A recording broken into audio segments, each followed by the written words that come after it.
What's up, everyone? Welcome back to Daily Chat Season 6, Episode 15 for October the 7th, 2021.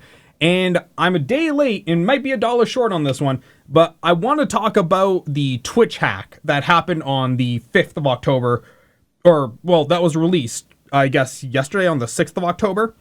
But I want to talk about this because one thing I do a lot of on the very back end is I look at a lot of data in terms of like viewers, metrics, ad rates, all those kind of things. And I wanted just to talk about some of the numbers I saw in the misconceptions a lot of people are saying when I hear them talk about this kind of stuff. So for those of you that don't know, just as a very, very fast recap, Twitch was hacked. Everything was stolen. The source code for the website, plans for a Steam competitive shop called Vapor, and most importantly was, personal data, and one of those things was the earnings for the last 2.5 years, or 2.5? August 19th, 20th? Yeah, for the last 2 years. So we now know, at least for the first 10,000, I guess, streamers, what they made over the last 2 years and change from just subs, bits, and ad revenue. And it came to a fairly large surprise to people that some of these numbers we knew were going to be large. We knew Lyric was a verified millionaire. We knew Soda Poppin was a millionaire. But no one knew to the real depth extent, unless you know these streamers personally, how much they were really, really making. And I think these numbers are what really took a lot of people by surprise.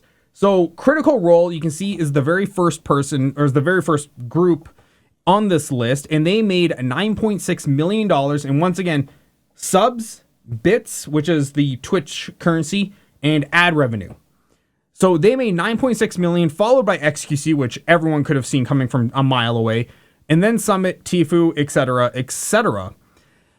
One thing that people were thinking that this was like all their income, like the vast majority, which is just, in some instances, it's just not the case. $9 million is a lot of money. No one is going to contest that.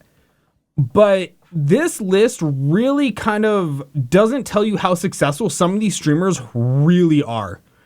If you had to look at this list and say to yourself, who is the most wealthy streamer, the most income generating streamer, would you think Critical Role? No.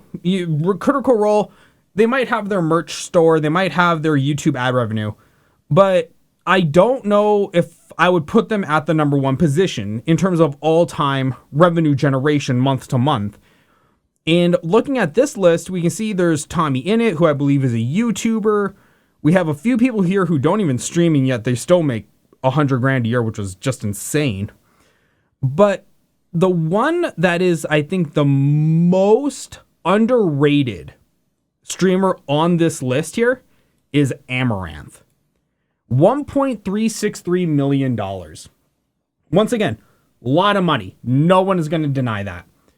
But if you actually look at this in the global scope of things, you would be hard pressed to make an argument not for Amouranth to be the number 1 or number 2, 3 position on this list. Yes, Ninja made $30 million off of his Mixer deal. That's great, but I feel like those are kind of one-off things. And yes, they're revenue generation, but they're not persistent. Revenue generation month to month, I would have to peg Amouranth on this list as the wealthiest streamer. I would not be surprised, because you have to remember, she has 4 YouTube channels. She has her other company that does cosplay for children. She has her Twitch stream, which she does 16 hours a day somehow. She has her OnlyFans. I'm 99% sure she has a Patreon. And just all of that rolled together. Plus, she also has side investments, which she hasn't gone into detail, but we know she has side investments. All of those things together, you would be very, very hard pressed not to put her in the top 10, if not in the top 5. Yes, a lot of these people make a lot of money just off their sub rate, but that is the sub rate at these levels XQC with his average of 30 something thousand viewers. In fact, he's live right now. His view rate is 67,000 viewers.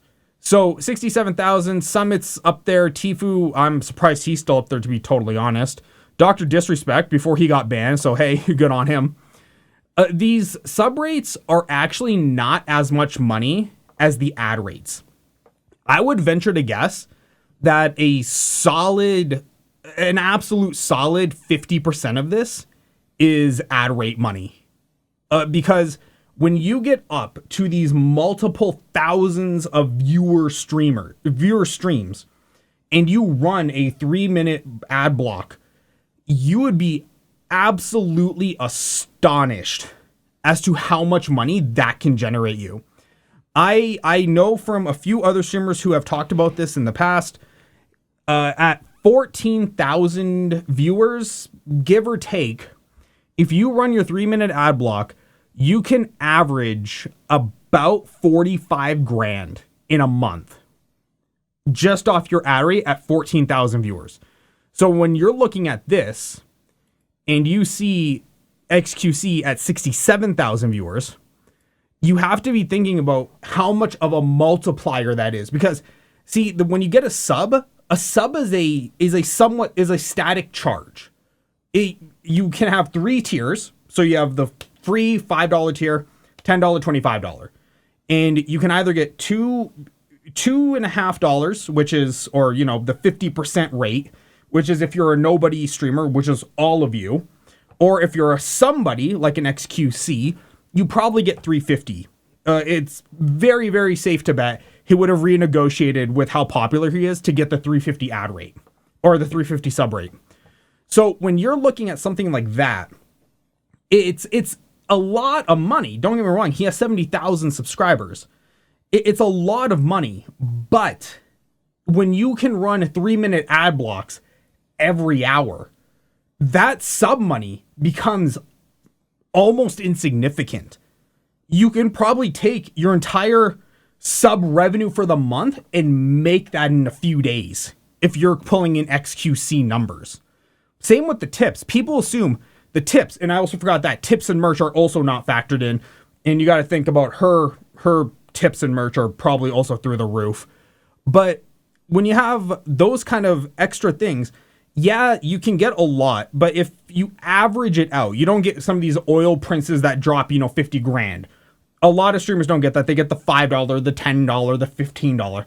So you average that out, call it $10, call it $10 across the board. And even if you do that for the full 8 hours of your stream or whatever XQC does, which is like 29 hours a day, you can still only really be making so much if you do it on a consistent interval every day. It does average out, and it does become like a few $1,000s a day. I'm not saying it's not, but once again, I would be very hard pressed not to say that the vast majority of this money is coming from the ad rates. I wouldn't be surprised, because also you have to think it's over the last 2 years, which means that's over the last 2 Christmases, which we know in advertising terms, the ad rates are far, far higher on YouTube, and safe to venture on Twitch as well. The ad rates are much higher when you run those blocks. So you make more money through that same period of time. And that's kind of that's really a big thing. And then the other main revenue source is sponsorships. Everything is dwarfed by a sponsorship. Raid Shadow Legends, I know we all see it, but the numbers that they pull for getting the streamer to do a block of a sponsored stream, they run very easily mid-5, 6 figures.